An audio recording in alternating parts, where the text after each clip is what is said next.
প্রিয় প্রবাসী স্বামী, লিখলাম ভালোবাসার চিঠি।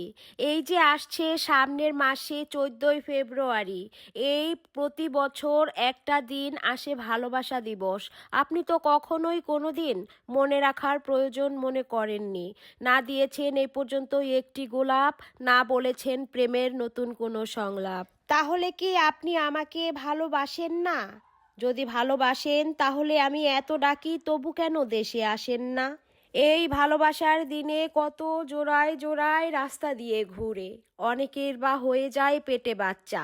আপনার কি মনে হয় না আমারও মা হওয়ার জাগে ইচ্ছা?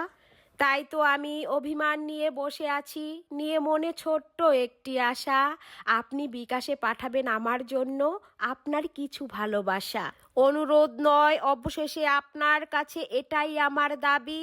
আপনি যদি এখন বাড়িতে না আসতে পারেন, এই ভালোবাসা উপলক্ষে বিকাশে পাঠাবেন টাকা, আমি কিনবো দামি শাড়ি।